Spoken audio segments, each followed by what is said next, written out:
Hello, ನಮಸ್ಕಾರ. ಬೆಳ್ಳುಳ್ಳಿ ಕಬಾಬು, ಮಸಾಲೆ ಕಬಾಬ್ ಯಾವುದಾದ್ರೂ ಅನ್ಬೋದು. ತುಂಬ ಚೆನ್ನಾಗಿರುತ್ತೆ. ಬನ್ನಿ ನೋಡೋಣ ಹೇಗೆ ಮಾಡೋದು ಅಂತ. ನೋಡ್ಬೋದು ಏನು ಸಖತ್ತಾಗಿ ಬೆಂದಿದೆ, ಎಷ್ಟು ಚೆನ್ನಾಗಿದೆ, ಜ್ಯೂಸಿ ಜ್ಯೂಸಿಯಾಗಿ ಸಖತ್ತಾಗಿದೆ, ಕ್ರಿಸ್ಪಿಯಾಗಿ, ಮೇಲೆಲ್ಲ ಕ್ರಿಸ್ಪಿಯಾಗಿ, ಒಳಗೆಲ್ಲ ಸಖತ್ತಾಗಿ ಸಾಫ್ಟಾಗಿ ಬೆಂದಿದೆ. ನೋಡ್ಬೋದು ಏನು ಸಖತ್ತಾಗಿದೆ ಅಂತ. ಈ ರೀತಿ ಚಿಕನ್ ಕಬಾಬ್, ಬೆಳ್ಳುಳ್ಳಿ ಕಬಾಬ್, ಮಸಾಲೆ ಕಬಾಬ್ ಯಾವುದಾದ್ರೂ ಅಂದ್ಕೊಳ್ಳಿ. ರೆಸಿಪಿ ಹೆಸರು ಬನ್ನಿ ನೋಡೋಣ ಹೇಗೆ ಮಾಡೋದು ಅಂತ. ತುಂಬ ಚೆನ್ನಾಗಿರುತ್ತೆ. ಇಲ್ಲಿ ಒಂದು ಸ್ವಲ್ಪ ಮೆಣಸು ಮತ್ತು ಪುದೀನ, ಹಸಿರು ಮೆಣಸಿನ್ಕಾಯಿ ಎಷ್ಟು ಬೇಕೋ ಖಾರಕ್ಕೆ ಅಷ್ಟು ತೊಗೊಳ್ಳಿ. ಸ್ವಲ್ಪ ಜೀರಿಗೆ, ಲವಂಗ, ಮರಾಠ ಮೊಗ್ಗು ಮತ್ತು ಕರಿಬೇವು, ಬೆಳ್ಳುಳ್ಳಿ. ನೀವು ಬೇಕಿದ್ರೆ ಶುಂಠಿನೂ ಹಾಕಿ. ನಾನು ಶುಂಠಿ ಬೆಳ್ಳುಳ್ಳಿ ಪೇಸ್ಟ್ ಯೂಸ್ ಮಾಡೋದ್ರಿಂದ ಸ್ವಲ್ಪ ಬೆಳ್ಳುಳ್ಳಿನ ರೆಡಿ ಮಾಡಿ ಇಟ್ಟಿದ್ದೀನಿ. ಜೊತೆಗೆ ಸ್ವಲ್ಪ ಶುಂಠಿ ಬೆಳ್ಳುಳ್ಳಿ ಪೇಸ್ಟನ್ನು ಹಾಕ್ತಾಯಿದ್ದೀನಿ. ನೀವು ಶುಂಠಿ ಬೆಳ್ಳುಳ್ಳಿ ಪೇಸ್ಟ್ ಹಾಕಲ್ಲ ಅನ್ನೋದಿದ್ದರೆ ಸ್ವಲ್ಪ ಶುಂಠಿ ಈಗಲೇ ಹಾಕ್ಬಿಡಿ. ಮತ್ತು ಸ್ಟಾರ್ ಹೂವು, ಒಂದು ಜಾವಿತ್ರಿ, ಚಕ್ಕೆ, ಲವಂಗ, ಸ್ವಲ್ಪ ಸೋಂಪು ಇಷ್ಟು ತಗೊಂಡಿದ್ದೀನಿ. ಇದನ್ನು ಮಿಕ್ಸಿ ಜಾರ್ಗೆ ಹಾಕ್ತಾಯಿದ್ದೀನಿ. ಪುದೀನ ಮತ್ತು ಕರಿಬೇವು ಮತ್ತು ಮಸಾಲೆ ಎಲ್ಲ ಸ್ಪೈಸಸ್ ಇರುತ್ತಲ್ಲ, ಅದೆಲ್ಲ ನೀವು ಎಷ್ಟು ಮಾಡ್ತೀರೋ ಆ ಕ್ವಾಂಟಿಟಿ ಮೇಲೆ ಜಾರ್ಗೆ ಮಸಾಲೆಗೆ ತೊಗೊಳ್ಳಿ. ಇದನ್ನೆಲ್ಲ ಜಾರ್ಗೆ ಹಾಕಿ ಮಿಕ್ಸಿಗೆ ಹಾಕಲಿಕ್ಕೆ ರೆಡಿ ಮಾಡ್ತಾಯಿದ್ದೀನಿ. ತುಂಬ ಸಾಫ್ಟ್ ಆಗಬೇಕು, ಆ ರೀತಿ ಗ್ರೈಂಡ್ ಮಾಡ್ಕೋಬೇಕು. ಈ ಕಬಾಬ್ನ ಒಂದ್ಸರಿ ಮಾಡಿಕೊಟ್ರೆ ಪದೇ ಪದೇ ಕೇಳ್ತಾರೆ. ಇದೇ ರೀತಿ ಟ್ರೈ ಮಾಡಿ ನೋಡಿ, ಪದೇ ಪದೇ ಕೇಳ್ತಾರೆ. ಅಷ್ಟು ಸಖತ್ತಾಗಿರುತ್ತೆ, ತುಂಬ ಟೇಸ್ಟಿಯಾಗಿರುತ್ತೆ. ಈ ಮಾಮೂಲಿ ಪ್ಯಾಕೆಟಲ್ಲಿ ಸಿಗೋವಂಥ ಕಬಾಬ್ ತಿಂದು ಬೋರ್ ಆಗಿದ್ದರೆ ಈ ರೀತಿ ಟ್ರೈ ಮಾಡಿ ನೋಡಿ. ಕಮೆಂಟ್ ಬಾಕ್ಸಲ್ಲಿ ತಿಳಿಸ್ತೀರ ನೀವೇ ಎಷ್ಟು ಸಖತ್ತಾಗಿ ಬಂದಿದೆ ಅಂತ. ಇವಾಗ ಮಿಕ್ಸಿ ಮಾಡಿಟ್ಟೆ. ಈಗ ಒಂದು 2 ಸ್ಪೂನಷ್ಟು ಅಕ್ಕಿ ಹಿಟ್ಟು ಹಾಕ್ತಾಯಿದ್ದೀನಿ. ಈಗ ಸ್ವಲ್ಪ ಕಡಲೆ ಹಿಟ್ಟು ಹಾಕ್ತಾಯಿದ್ದೀನಿ. ಕಡಲೆ ಹಿಟ್ಟು ಒಂದು 3 ಸ್ಪೂನಷ್ಟು ಹಾಕ್ತಾಯಿದ್ದೀನಿ. ಮತ್ತು ಕಾರ್ನ್ಫ್ಲೋರ್ ಒಂದೆರಡು ಫ್ಲೋರಷ್ಟು 2 ಸ್ಪೂನಷ್ಟು ಕಾರ್ನ್ಫ್ಲೋರ್ ಹಾಕ್ತಾಯಿದ್ದೀನಿ. ನಾನಿಲ್ಲಿ ಒಂದು ಸ್ಪೂನಲ್ಲಿ ಏನು ಹಾಕ್ತಾಯಿಲ್ಲ, ಹಾಗೆ ಹಾಕ್ತಾಯಿದ್ದೀನಿ. ಒಂದು 2 ಸ್ಪೂನಷ್ಟು ಹಾಕ್ತಾಯಿದ್ದೀನಿ. ಇದನ್ನು ನೀವು ಎಷ್ಟು ಮಾಡ್ತೀರೋ ಅದ್ರ ಮೇಲೆ ಕ್ವಾಂಟಿಟಿ ಮೇಲೆ ಜಾಸ್ತಿ ಜಾಸ್ತಿ ಮಸಾಲೆ ಹಾಕ್ಕೊಳ್ಳಿ. ನಾನೊಂದು KGಗೆ ಇಷ್ಟು ಹಾಕ್ತಾಯಿದ್ದೀನಿ. ಈ ಮಸಾಲೆ ತುಂಬ ಚೆನ್ನಾಗಿ ಇಷ್ಟು ಹಾಕಿದ್ರೆ ಸಖತ್ತಾಗಿ ಹಿಡ್ದಿರುತ್ತೆ ಮಸಾಲೆ. ನೋಡ್ಬೋದು ಈ ವಿಡಿಯೋ ಎಂಡವರೆಗೂ ಕ್ಲೀನಾಗಿ ನೋಡಿ. ಎಷ್ಟು ಚೆನ್ನಾಗಿದೆ ಕಬಾಬ್ ಅಂತೀರ ನೀವೇ. ಚೆನ್ನಾಗಿದೆ, ಟ್ರೈ ಮಾಡ್ಬೇಕು ನಾವು ಅಂತ ಅನಿಸುತ್ತೆ, ಅಷ್ಟು ಚೆನ್ನಾಗಿರುತ್ತೆ. ಇದನ್ನೆಲ್ಲ ಚೆನ್ನಾಗಿ ಮಿಕ್ಸ್ ಮಾಡಿದ್ಮೇಲೆ ಸ್ವಲ್ಪ ರುಚಿಗೆ ಇದು ಅರ್ಶಿನದ ಪುಡಿ ಹಾಕ್ಕೊಳ್ಳಿ. ಎಷ್ಟು ಬೇಕೋ ಅಷ್ಟು ಒಂದು ಸ್ವಲ್ಪ ಕಲರಿಗೆ ಅರ್ಶಿನದ ಪುಡಿ ಹಾಕ್ಕೊಡಿ. ಮತ್ತು ಒಂದು ಸ್ವಲ್ಪ ಅಚ್ಕಾರದ ಪುಡಿನೂ ಹಾಕ್ತಾಯಿದ್ದೀನಿ. ಅಂದರೆ ಹಸಿರು ಮೆಣಸಿನ್ಕಾಯಿ ಹಾಕಿದ್ದೀನಿ, ಅಚ್ಕಾರದ ಪುಡಿನೂ ಸೇರಿಸ್ತಾ ಇದ್ದೀನಿ. ಸ್ವಲ್ಪ ಸ್ಪೈಸಿಯಾಗಿರಲಿ, ಖಾರವಾಗಿ ಅನ್ನೋದಕ್ಕೋಸ್ಕರ. ಇಲ್ಲಿ ಒಂದು ಮೊಟ್ಟೆ ಹಾಕ್ತಾಯಿದ್ದೀನಿ. ನೀವು ಮೊಟ್ಟೆ ಆಪ್ಷನಲ್ಲಿ ಹಾಕ್ಕೊಳ್ಳಿ, ಇಲ್ಲಾಂದರೆ ಬೈಂಡಿಂಗಿಗೆಲ್ಲ ಕಾರ್ನ್ಫ್ಲೋರ್ ಹಾಕಿದ್ದೀರಲ್ಲ ಅದರಲ್ಲೇ ಆಗುತ್ತೆ. ಮೊಟ್ಟೆ ಹಾಕಿದ್ರೆ ಇನ್ನೂ ಚೆನ್ನಾಗಿ ಚಿಕನ್ಗೆಲ್ಲ ಮಸಾಲೆ ಚೆನ್ನಾಗಿ ಹಿಡಿಯುತ್ತೆ. ಎಗ್ ಹಾಕಿಲ್ಲ ಅಂದ್ರೂ ಹಿಡಿಯುತ್ತೆ, ಬಟ್ ಇನ್ನೂ ಮಸಾಲೆ ಎಲ್ಲ ಚೆನ್ನಾಗಿ ಹಿಡಿಬೇಕು ಅನ್ನೋದಿದ್ರೆ ಎಗ್ ಹಾಕ್ಕೊಳ್ಳಿ. ಈ ಎಗ್ಗೆಲ್ಲ ಹಾಕಿದ್ಮೇಲೆ ಮತ್ತು ಜಾರಲ್ಲಿ ಮಿಕ್ಸಿ ಮಾಡಿ ಇಟ್ಟಿದ್ನಲ್ಲ ಅದನ್ನು ಸೇರಿಸ್ಬಿಟ್ಟು ನೋಡ್ತಾ ಇರ್ಬೋದು. ಈ ರೀತಿ ಎಲ್ಲ ಚೆನ್ನಾಗಿ ಮಿಕ್ಸ್ ಮಾಡ್ಕೊಳ್ಳಿ. ರುಚಿಗೆ ತಕ್ಕಷ್ಟು ಉಪ್ಪು ಹಾಕ್ಕೊಂಡು, ನಿಮ್ಗೆ ಎಷ್ಟು ಬೇಕಷ್ಟು ರುಚಿಗೆ ನೋಡ್ಕೊಂಡು ಹಾಕಿ. ರುಚಿಗೆ ತಕ್ಕಷ್ಟು ಉಪ್ಪು ಹಾಕ್ಬಿಟ್ಟು ಈ ರೀತಿ ಎಲ್ಲ ಚೆನ್ನಾಗಿ ಮಿಕ್ಸ್ ಮಾಡ್ತಾಯಿದ್ದೀನಿ. ಇದನ್ನೆಲ್ಲ ಈ ರೀತಿ ಚೆನ್ನಾಗಿ ಮಿಕ್ಸ್ ಮಾಡಿ ಚೆನ್ನಾಗಿ ಚಿಕನೆಲ್ಲ ಹಾಕ್ಬಿಟ್ಟು ಚೆನ್ನಾಗಿ ಮ್ಯಾರಿನೇಟ್ ಮಾಡಿ ಇಡಬೇಕು ಸ್ವಲ್ಪ ಹೊತ್ತು ಅಂದರೆ ಒಂದು ಅರ್ಧ ಗಂಟೆನೋ ಇಲ್ಲಾಂದರೆ ಒಂದು 10 ನಿಮಿಷನಾದರೂ ಇಡಬೇಕು. ಟೈಮ್ ಇದ್ದರೆ ಇದನ್ನೆಲ್ಲ ಮಿಕ್ಸ್ ಮಾಡಿ ಫ್ರಿಜ್ಜಲ್ಲಾದರೂ ಇಡಿ, ಇಲ್ಲ ಅಂದರೆ ಹೀಗೆ ಈಚೆ ಇಟ್ರೂ ಆಗುತ್ತೆ. ಬಟ್ ಒಂದು 10 ನಿಮಿಷ ಬಿಟ್ಟೇ ಎಣ್ಣೆಲಿ ಕರಿಬೇಕು. ಇಲ್ಲ ಅಂದರೆ ಸ್ವಲ್ಪ ಅಂದರೆ ಚೆನ್ನಾಗಿರುತ್ತೆ, ಇನ್ನೂ ಚೆನ್ನಾಗಿರುತ್ತೆ ಅಂತ ಅಷ್ಟೇ. ಒಂದು 10 ನಿಮಿಷ ಚೆನ್ನಾಗಿ ಮಸಾಲೆ ಎಲ್ಲ ಹಿಡಿತತ್ತೆ ಅನ್ನೋದಕ್ಕೋಸ್ಕರ ಒಂದು 10 ನಿಮಿಷ ಮಿಕ್ಸ್ ಮಾಡಿ ಇಡಬೇಕು ಅಂತ ಹೇಳ್ತಾ ಇರೋದು.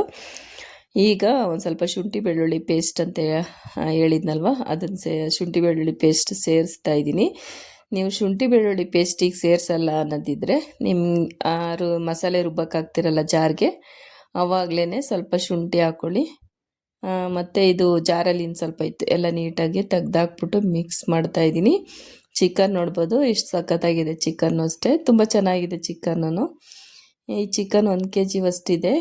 ಫೋನಲ್ಲಿ ನೋಡಬೇಕಾದ್ರೆ ಸ್ವಲ್ಪ ಇದೆಯೇನೋ ಅನ್ನಂಗೆ ಕಾಣಿಸುತ್ತೆ. 1 kg ಅಷ್ಟು ಚಿಕನ್ ಇದು.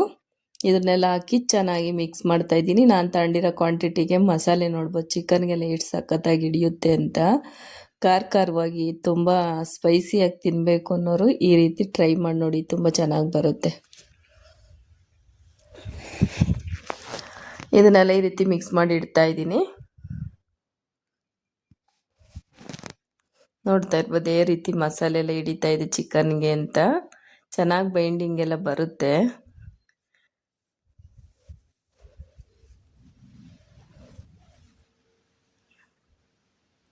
ಒಂದ್ಸತಿ ಈ ಕಬಾಬ್ ಮಾಡಿಕೊಟ್ರೆ ಪದೇ ಪದೇ ಕೇಳ್ತಿರ್ತಾರೆ, ಇದೇ ಥರ ಕಬಾಬ್ ಮಾಡಿಕೊಡು ಚೆನ್ನಾಗಿರುತ್ತೆ ಅಂತ. ಅಷ್ಟು ಸಖತ್ತಾಗಿರುತ್ತೆ. ನೀವು ನೆಕ್ಸ್ಟ್ ಅಂಗಡಿಯಲ್ಲಿ ಸಿಗೋ ಅಂಥ ಪ್ಯಾಕೆಟ್ ಪುಡಿಲಿ ನೀವು ಕಬಾಬ್ ಮಾಡೋದೇ ಇಲ್ಲ, ಅಷ್ಟು ಚೆನ್ನಾಗಿರುತ್ತೆ. ಇದೇ ರೀತಿ ಕಬಾಬ್ ಮಾಡ್ತೀರಾ. ಇದನ್ನು ಒಂದು 10 ನಿಮಿಷ ನೆನೆಲಿಕ್ಕೆ ಬಿಡ್ತಾ ಇದ್ದೀನಿ.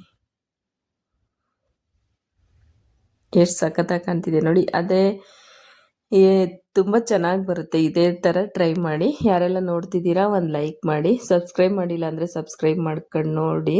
ನಾನು ವಿಡಿಯೋ ಹಾಕಿದ ತಕ್ಷಣ ನೋಟಿಫಿಕೇಷನ್ ಬರುತ್ತೆ. ಒಂದು ಲೈಕ್ ಮಾಡೋದ್ರಿಂದ ನನ್ನ ರೆಸಿಪೀಸ್ ಎಲ್ಲ ಇಷ್ಟ ಆಗ್ತಿದೆ ಅಂದ್ಬಿಟ್ಟು ನೆಕ್ಸ್ಟ್ ಇನ್ನು ಒಳ್ಳೊಳ್ಳೆ ರೆಸಿಪೀಸ್ ಮಾಡೋಕ್ಕೆ ಇಷ್ಟ ಆಗುತ್ತೆ. ಹಾಗಾಗಿ ಒಂದು ಲೈಕ್ ಮಾಡಿ ನೋಡ್ತಿರೋರೆಲ್ಲ. ಇದು ವಿಡಿಯೋ ರೀಲ್ಸಿಗೆ ಹಾಕೋ ಥರ ವಿಡಿಯೋ ಆಗಿದೆ, ನಾನು ನೋಡಿಕೊಂಡೇ ಇಲ್ಲ. ಬಟ್ ಸ್ವಲ್ಪ ಅಡ್ಜಸ್ಟ್ ಮಾಡ್ಕೊಂಡು ನೋಡಿ ಅಂತ ಹೇಳ್ತೀನಿ. ಯಾಕೆ ಅಂದರೆ ಈ ಥರ ವಿಡಿಯೋ ಮಾಡಿಬಿಟ್ಟು ಹಿಂಗೆ ಗೊತ್ತೇ ಆಗಲಿಲ್ಲ. ಬಟ್ ರೀಲ್ಸ್ ಥರ ಒಂದು 2 ನಿಮಿಷದ ವಿಡಿಯೋ ಆಗಿದೆ. ಹಾಗಾಗಿ ಇವಾಗ ನೋಡ್ಬೋದು ಎಣ್ಣೆಗೆಲ್ಲ ಹಾಕಿದ್ದೀನಿ. ಎಣ್ಣೆ ಬಿಸಿ ಆಗಬೇಕು. ಬಿಸಿ ಆದಮೇಲೆ ಹೈ ಫ್ಲೇಮಲ್ಲಿ ಇರಬೇಕಾದ್ರೇ ಮಿಕ್ಸ್ ಮಾಡಿ ಇಟ್ಟಿದ್ವಲ್ಲ ಕಬಾಬು, ಇದಕ್ಕೆ ಬಿಡಬೇಕು ಎಣ್ಣೆಗೆ. ಬಿಟ್ಟಾದಮೇಲೆ ಸ್ವಲ್ಪ ಎಣ್ಣೆಗೆಲ್ಲ ಬಿಟ್ಟಾದ್ಮೇಲೆ ಸ್ವಲ್ಪ ಲೋ ಫ್ಲೇಮಲ್ಲಿ ಇಡಬೇಕು. ಇಲ್ಲಾಂದರೆ ಚೆನ್ನಾಗಿ ಕುದೀತಾ ಇರುತ್ತಲ್ಲ, ಅದೇ ಇದರಲ್ಲಿ ಮೇಲೆಲ್ಲ ಸೀದೋಗ್ಬಿಡುತ್ತೆ, ಒಳಗಡೆ ಎಲ್ಲ ಬೆಂದಿರಲ್ಲ. ಹಾಗಾಗಿ ಎಣ್ಣೆಗೆ ಹಾಕ್ಬೇಕಾದ್ರೆ ಸ್ವಲ್ಪ ಹೈ ಫ್ಲೇಮಲ್ಲೇ ಇರಲಿ. ಮತ್ತು ಚೆನ್ನಾಗಿ ಕಾದಿದ್ಮೇಲೆ ಎಣ್ಣೆಗೆ ಹಾಕಿ ಸ್ವಲ್ಪ ಎಣ್ಣೆಗೆಲ್ಲ ಹಾಕಿದ್ಮೇಲೆ ಸ್ವಲ್ಪ ಲೋ ಫ್ಲೇಮಲ್ಲಿ ಇಟ್ಬಿಟ್ಟು ಬೇಯಿಸೋದ್ರಿಂದ ಒಳಗಡೆ ಎಲ್ಲ ಸಾಫ್ಟಾಗಿ ಚೆನ್ನಾಗಿ ಬೆಂದಿರುತ್ತೆ, ಸಖತ್ತಾಗಿರುತ್ತೆ. ಮತ್ತು ಮೇಲೆಲ್ಲನೂ ಅಷ್ಟೇ ಬಿಸಿ ಬಿಸಿ ತಿಂತಾಯಿದ್ರೆ ಕ್ರಿಸ್ಪಿನೆಸ್ ಆಗೇ ಇರುತ್ತೆ, ಕ್ರಿಸ್ಪಿಯಾಗಿರುತ್ತೆ, ತುಂಬ ಚೆನ್ನಾಗಿರುತ್ತೆ. ಇದೇ ರೀತಿ ಎಲ್ಲ ಕರೆದಿಟ್ಟೆ. ನೋಡ್ಬೋದು ನೀವು, ಕಲರು ಸ್ವಲ್ಪ ರೆಡ್ ಕಲರ್ ಬಂದಿದೆ, ಗ್ರೀನ್ ಕಲರ್ ಸ್ವಲ್ಪ ಇದೆ ಅಷ್ಟೇ. ಫೋನಲ್ಲಂತೂ ಪೂರ್ತಿ ರೆಡ್ಡೇ ಇದೆಯೇನೋ ನಂಗೆ ಕಾಣ್ತಾ ಇದೆ, ಸ್ವಲ್ಪ ಗ್ರೀನ್ ಕಲರ್ ಬರುತ್ತೆ. ಇದೇ ರೀತಿ ಎಲ್ಲ ಕಬಾಬ್ನು ಮಾಡಿ ಇಡ್ತಾ ಇದ್ದೀನಿ. ನಮ್ಮ ಮನೆಗೆ ಏನು ಅಂದರೆ ಮಾಡಿಬಿಟ್ಟು ಹಾಗೆ ಇಟ್ಟು ಒಂದೇ ಸತಿ ವಿಡಿಯೋಗೆ ತೋರ್ಸೋಕ್ಕಾಗಲ್ಲ, ಯಾಕೆಂದರೆ ಬಿಸಿದು ಹಾಕ್ಕೊಟ್ಟಿದ್ದಂಗೆ ತಿನ್ನಬೇಕು. ಮತ್ತು ಎಲ್ಲ ಒಂದ್ಸರಿ ಹಾಕಿಟ್ಬಿಟ್ಟು ಕೊಡೋಕೆ ಹೋದರೆ ಬೇಡ ಅಂತಾರೆ, ಬಿಸಿ ಇರಲ್ಲ ಅಂದ್ಬಿಟ್ಟು ಬೇಡ ಅಂದ್ಬಿಡ್ತಾರೆ. ಹಾಗಾಗಿ ನಾನು ಲಾಸ್ಟ್ನೇ ದಿಬ್ಬೆ ಇರುತ್ತಲ್ಲ ಅವಾಗಿಂದು ವಿಡಿಯೋ ತೊಗೊಂಡಿದ್ದೀನಿ. ನೋಡ್ತಾ ಇದ್ದೀರಲ್ಲ, ಈ ರೀತಿ ಹಾಕ್ತಾಯಿದ್ದೀನಿ. ನೀವು ಎಣ್ಣೆನೂ ಅಷ್ಟೇ ಜಾಸ್ತಿ ಬಳಸಬೇಡಿ. ನಿಮಗೆ ಸ್ವಲ್ಪ ಹಾಕಿದ್ರೂ ಸರಿಯೇ. ಅವಾಗಿಂದ 1 ಸರಿನೋ 2 ಸರಿನೋ ಕರೆದ್ಬಿಟ್ಟು ಬೇಕಾದರೆ ವೇಸ್ಟ್ ಆದರೂ ಪರವಾಗಿಲ್ಲ, ಚೆನ್ನಾಗಿ ಫ್ರೆಶ್ಶಾಗಿ ಹೆಲ್ದಿಯಾಗಿ ತಿನ್ನಿ. ಏಕೆಂದರೆ ಕಡ್ದು ಅದು ಕಪ್ಪಗಾಗಿದ್ರು ಅದನ್ನೇ ಯೂಸ್ ಮಾಡೋದು, ಮತ್ತು ಕರ್ದು ಹಂಗೆ ಇಡೋದು, ಹಂಗೆಲ್ಲ ಮಾಡಬೇಡಿ ಎಣ್ಣೆನ. ಮತ್ತು ಫ್ರೆಶ್ಶಾಗಿ ಮಾಡಿದ್ರು ಸ್ವಲ್ಪ ಎಣ್ಣೆ ಹಾಕಿದ್ರೂ ಫ್ರೆಶ್ಶಾಗಿ ಮಾಡ್ಕೊಳ್ಳಿ. ಎಣ್ಣೆ ಹಾಕಿ ಕರಿಬೇವು ಅಷ್ಟೇ, ನೀವು ರೆಕ್ಕೆ ಬರುತ್ತಲ್ಲ ಅದು ಒಂದೊಂದು ರೆಕ್ಕೆ ಹಾಗೆ ಹಾಕಿ ಫ್ರೈ ಮಾಡಿಬಿಟ್ಟು ಹಾಕೋದ್ರಿಂದ ಚೆನ್ನಾಗಿರುತ್ತೆ. ನಾನು ಇದನ್ನು ಈ ರೀತಿ ಬಿಡಿಸಿ ಫ್ರಿಜ್ಜಲ್ಲಿ ಇಟ್ಟಿಡ್ತೀನಿ. ಹಾಗಾಗಿ ಈ ರೀತಿ ಎಲೆಗಳು ಹಾಕಿ ಎಣ್ಣೆಲಿ ಚೆನ್ನಾಗಿ ಫ್ರೈ ಮಾಡ್ತಾಯಿದ್ದೀನಿ. ಎಲೆನೂ ಅಷ್ಟೇ, ಇದು ಕರಿಬೇವು ಎಲೆ ಹಾಗೆ ತಿನ್ನಲಿಕ್ಕೂ ಸಖತ್ತಾಗಿರುತ್ತೆ ಮತ್ತು ಹೆಲ್ತಿಗೆ ಒಳ್ಳೆಯದು ಈ ಕರಿಬೇವಿನ ಸೊಪ್ಪು. ಹಾಗಾಗಿ ನನಗಿಷ್ಟ ಅಂದ್ಬಿಟ್ಟು ಸ್ವಲ್ಪ ಕರಿಬೇವಿನ ಸೊಪ್ಪೆಲ್ಲ ಎಣ್ಣೆಲಿ ಕರೆದು ಹಾಕ್ತಾಯಿದ್ದೀನಿ. ಮತ್ತು ಕರಿಬೇವು ಅಷ್ಟೇ ತುಂಬ ಹೆಲ್ತಿಗೆ ಒಳ್ಳೆಯದು. ನೀವು ಆ ರೆಕ್ಕೆ ಬರುತ್ತಲ್ಲ ಹಾಗೆ ಹಾಕಿ ತುಂಬ ಚೆನ್ನಾಗಿರುತ್ತೆ. ಹಾಗೆ ಆದರೂ ತಿನ್ಬೋದು, ಕಬಾಬ್ ಜೊತೆ ನೆಂಚ್ಕೊಂಡಾದರೂ ತಿನ್ಬೋದು. ಬಟ್ ಕ್ರಿಸ್ಪಿ ಆಗಿರಬೇಕು, ಅಲ್ಲಿಗಂಟ ಸ್ವಲ್ಪ ಚೆನ್ನಾಗಿ ಫ್ರೈ ಮಾಡಿ. ನೋಡಿ ಈ ರೀತಿ ಇರಬೇಕು ಕರೆದಿದ್ಮೇಲೆ ಕರಿಬೇವಿನ ಸೊಪ್ಪು. ನೋಡ್ತಾ ಇದ್ದೀರಲ್ಲ, ಈ ರೀತಿ ಕ್ರಷ್ ಮಾಡಿದ್ರೆ ಪುಡಿ ಆಗಬೇಕು, ಆ ರೀತಿ ಕರಿಬೇಕು. ನೋಡಿ ಈ ರೀತಿ ಕರೆದ್ರೆ ಚೆನ್ನಾಗಿರುತ್ತೆ ತಿನ್ನೋಕ್ಕೆ, ಕಬಾಬ್ ಜೊತೆ ಆಗಿರ್ಬೋದು. ಬಟ್ ಹಾಗೇನು ತಿನ್ನೋಕ್ಕೂ ಚೆನ್ನಾಗಿರುತ್ತೆ. ನೋಡ್ತಾ ಇದ್ದೀರಲ್ಲ ಹೇಗೆ ಬಂದಿದೆ ಅಂತ, ತುಂಬ ಚೆನ್ನಾಗಿ ಬಂದಿದೆ.